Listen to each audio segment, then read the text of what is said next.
Today we're going to be glazing our artwork. It might be a coil pot or it might be your rattle. And I'm going to demonstrate on this little animal. So when you get your clay piece back today, it is hard and it is no longer gray. All the moisture is out of it. So it can break. Be gentle, hold it carefully, don't tap it on the table because pieces can still break off. Glaze is actually like liquid glass. So when you're painting with it today, it looks really dull and kind of matte-like. But once it gets put back into the kiln and it comes out of the kiln, it's going to be bright and shiny and really beautiful.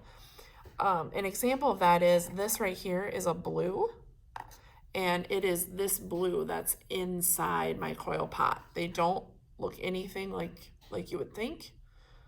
The pink, the yellow, and so these glazes, if you are unsure, like that's purple, gray. If you are unsure of a color, ask me.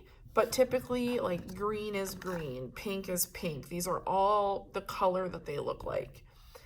If your tray doesn't have a brown or a white, you can move to another table because some of my tables have two browns, some have white, kind of just whatever would fit into the tray. You're also going to have a water cup, paper towels, and lots of different brushes at your table.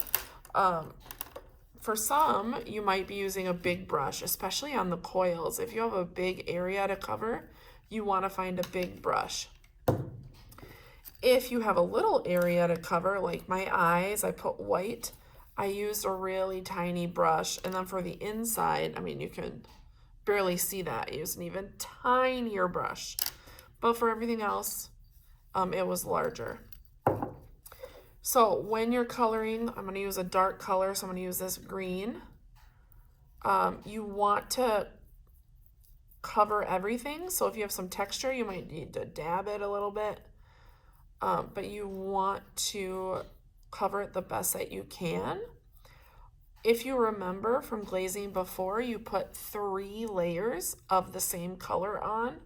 So this glaze, it's already drying, so I could put another color on top of it right now, so that, or another layer, so that would be layer 2.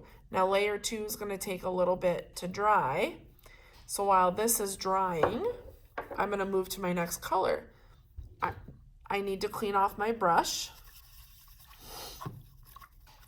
and then this next part is really important.